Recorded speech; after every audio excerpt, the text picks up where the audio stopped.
Shadow of September 11th, a day that reminds us of how fragile life is and how courage and hope can carry us through uncertainty. We honor the first responders whose bravery lit the way forward. Our speaker knows this reality of uncertainty firsthand. At just 24, she has faced health challenges and life transitions, lived in Israel, and drawn strength from her Jewish faith and family stories. For her, uncertainty is not abstract, but lived. And through it, she has discovered resilience, faith, and meaning. Please join me in welcoming today's speaker, Toastmaster Laura Mendelsohn, with her talk, Living in Uncertainty.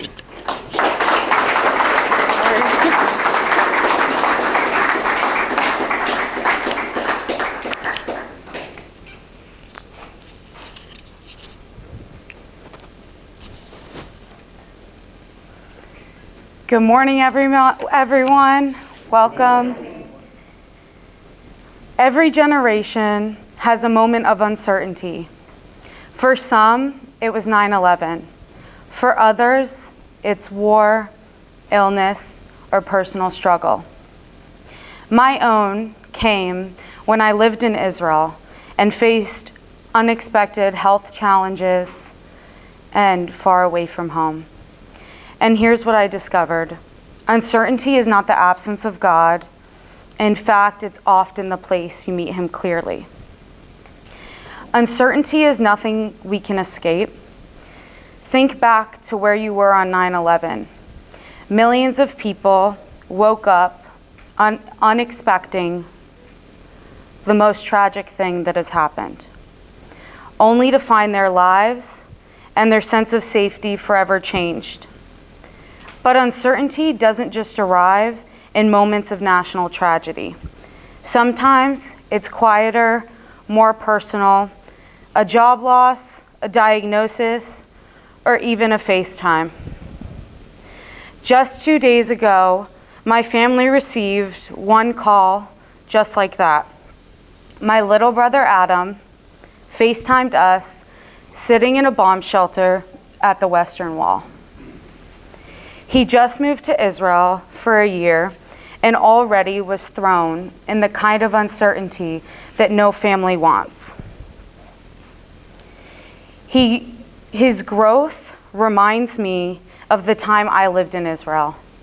He FaceTimed me this morning because there's a 7-hour time difference, and he shared with me last night because what's happening overseas right now, there was hundreds of thousands of people gathered at the Western Wall.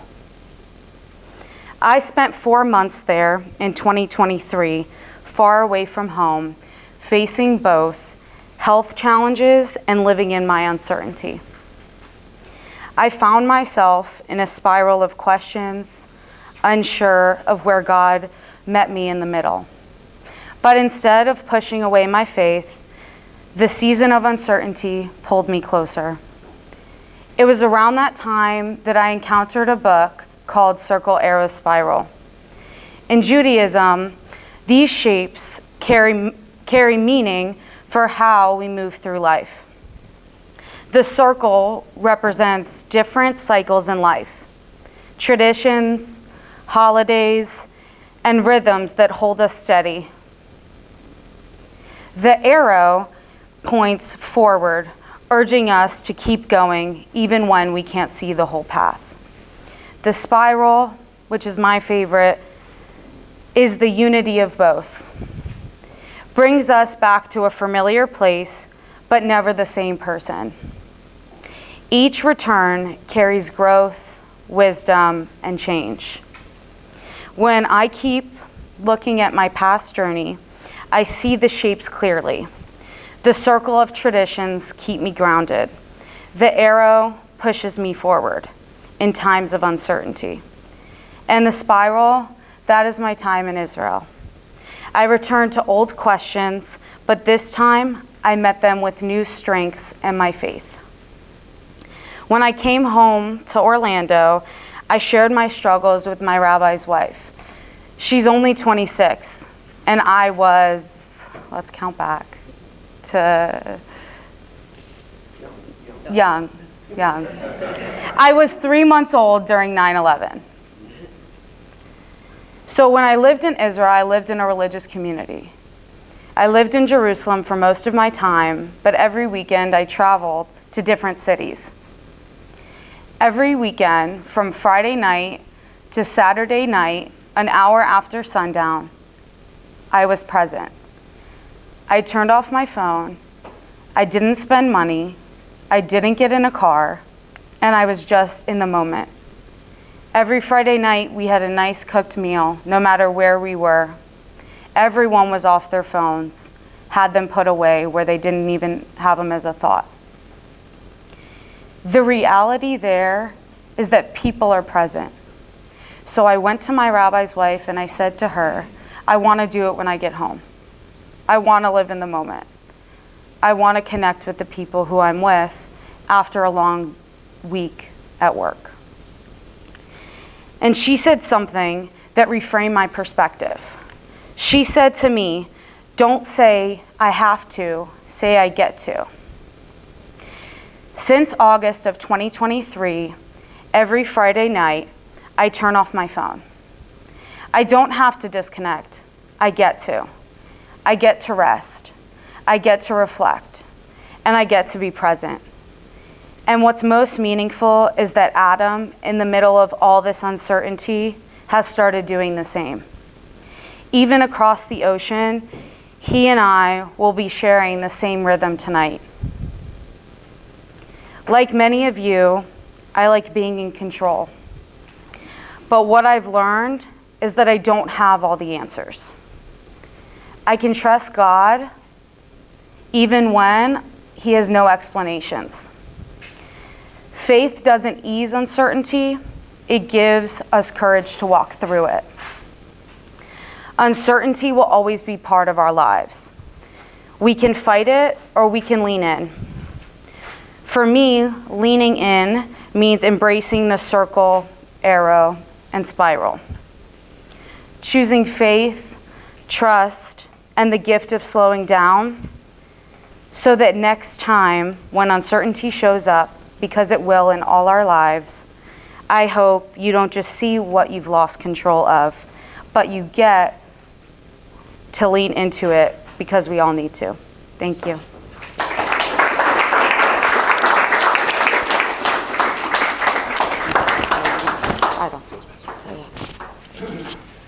Thank you, Toastmaster Lauren Mendelsohn. Just a reminder, please fill out your evaluation slips and put your name on them in case the speaker has some follow-up questions about your feedback. And that includes our guests as well. You're welcome to participate with this. Our third speaker is Major Carlos Benetiz, U.S. Army retired. He served dutifully and faithfully for 32 years. Of the many accolades bestowed to Carlos, he is proudest of his Global War on Terrorism Expeditionary Medal. Today, he will take us to Ground Zero, where he deployed as a company commander with his unit, the headquarters company of the 152nd Engineer Battalion. Carlos will express what lessons he gleaned from that experience. Let's welcome Major Benetiz with his speech entitled From Ground Zero to Second Chances.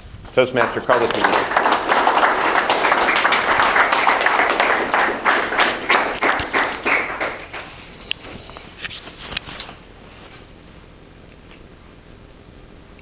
Fellow Toastmasters and guests, some moments in life define us forever.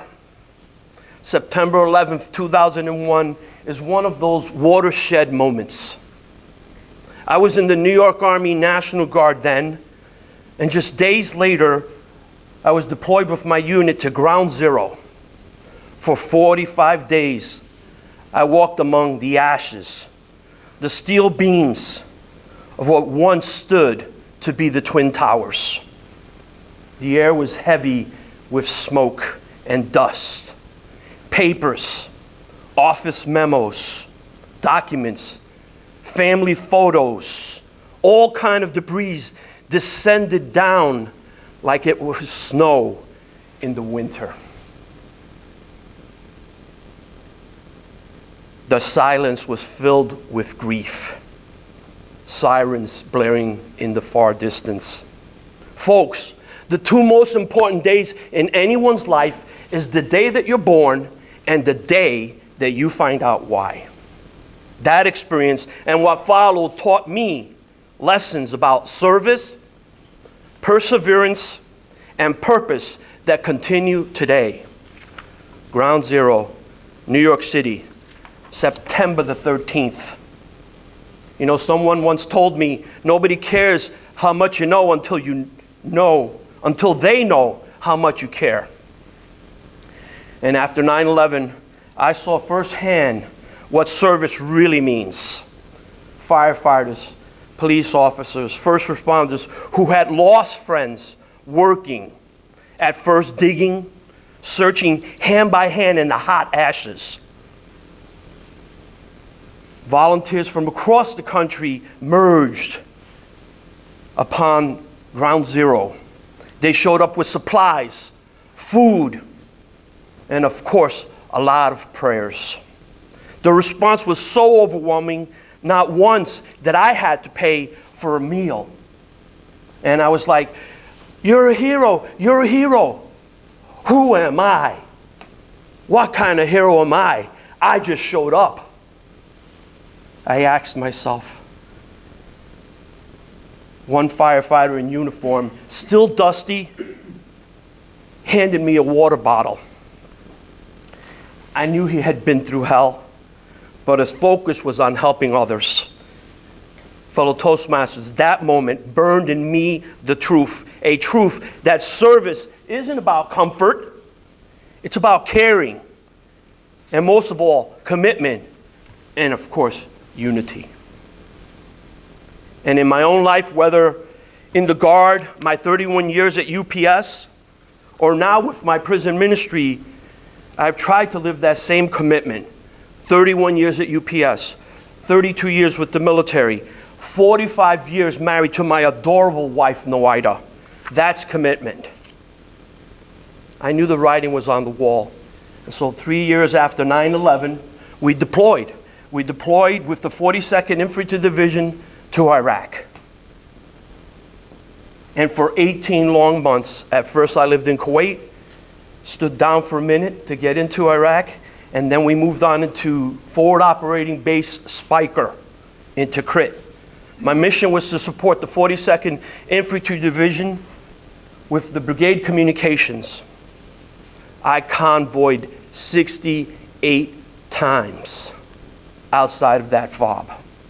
Temperatures soared 120 degrees, and every day brought uncertainty. Every convoy inside the wire was fraught with ambiguity, tension, on high alert, and every trip I was so wired, thinking that I would hit an ID or someone would take me out in an ambush. But we kept going. We shared jokes. We broke bread. And we carried each other through. Perseverance isn't a solo act. It's a team effort. It's leaning on others when your strength runs out. Just like we do here with Toastmasters, with the new people, pick a mentor. This is a united Toastmaster club. So after retiring from the military, I found a new mission through the St. Peter Claver Prison Ministry. Our work is about second chances, about helping men and women re-enter society with dignity and hope. I remember one man telling me, "Carlos, this is the first time someone believed in me." Sometimes, folks, we're the only Bible that people will read. And that moment reminded me of what I had learned in Ground Zero and in Iraq. When we help someone find purpose, we give them hope. And hope rebuilds lives, just as surely as our nation rebuilt after 9/11. Friends, 9/11 was a day of tragedy, but it also revealed who we are at our best: selfless, resilient, and purposeful.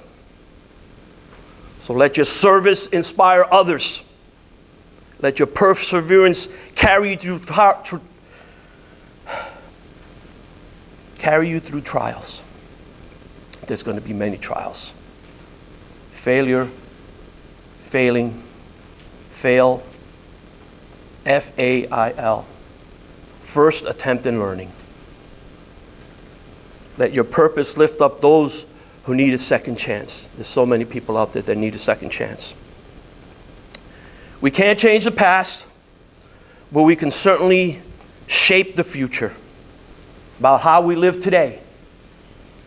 And when we live with service, with perseverance, and with purpose, we honor not only those that we lost during 9/11, but all who still look for us with hope and unity in your life and community. Will you stand together? United, we can face anything. Let me ask you, what is your purpose? Fellow Toastmasters.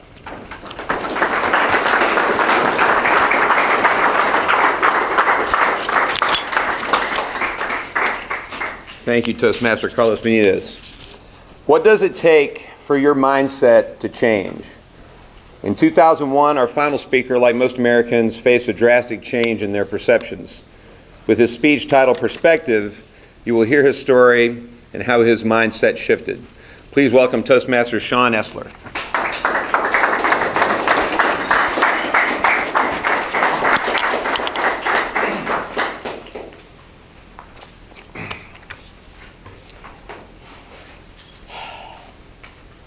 September 11th, 2001.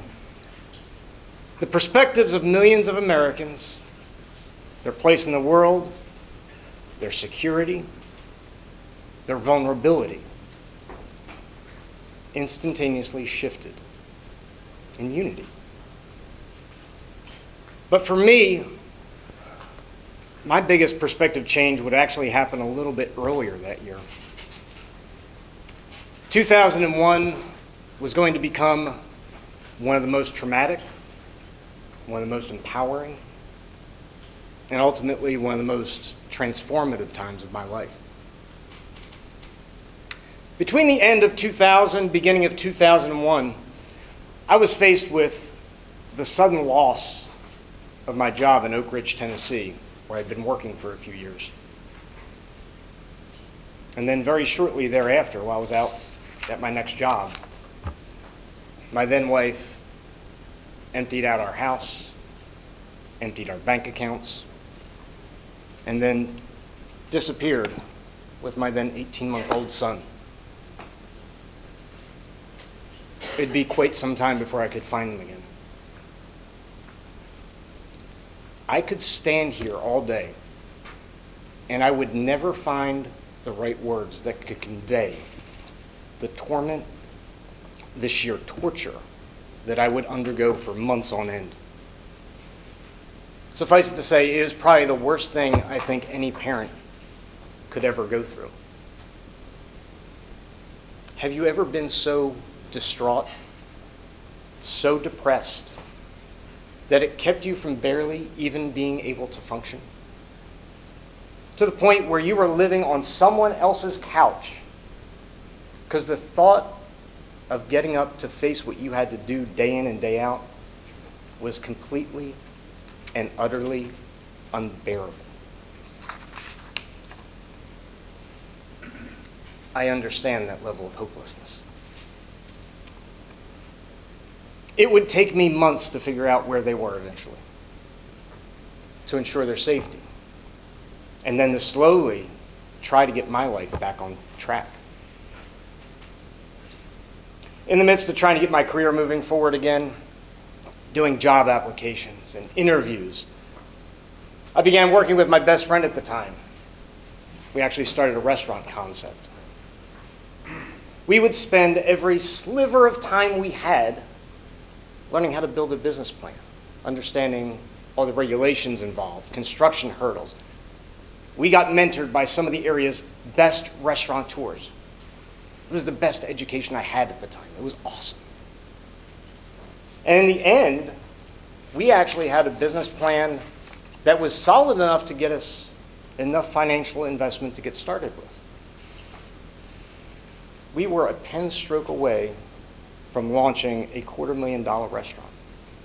And we were told by more than a few of the investors that what we had come up with, as amateurish as we were, actually eclipsed some of the best plans that they had seen up to that point. So that by itself was a huge, empowering triumph. But as fate would have it, the morning of September 11th, 2 of those investors were flying in from Louisiana. Their plane was diverted and never made it to town. And afterwards, markets tumbled, investments dried up. Our dreams and plans with our restaurant disappeared. Fate was going to lead me down a much, much different path. One I wouldn't even be on. I wouldn't be here if I hadn't turned down a job offer just a few weeks and months prior. You see, in my search for that gainful employment in technology, my former boss actually wrote me a great recommendation, and I wound up with a job offer for this firm in Lower Manhattan. Marsh McLennan was located on the 92nd floor of the North Tower, the direct impact zone for Flight 11. That shook me. 2001 was a brutally life-changing experience. But I emerged with a completely new perspective on how I measured stress, death, urgency, values. I treasured my friendships more and more each time. From then on, I would offer up my couch to anybody who needed it because I needed it back then. So let me leave you with this. The next time that you're unhappy, that you're angry, you're stressed, you are frustrated with life, it is those stresses and those struggles that mold you, that shape you, refine you into a better person. Someone that's more equipped to deal with tomorrow. A good friend of mine in Philadelphia, when people were down, he would say to us, just smile, because you're here. His name was Robert Fangman. He was a flight attendant on board Flight 175 that crashed into the South Tower. Perspective. Toastmasters.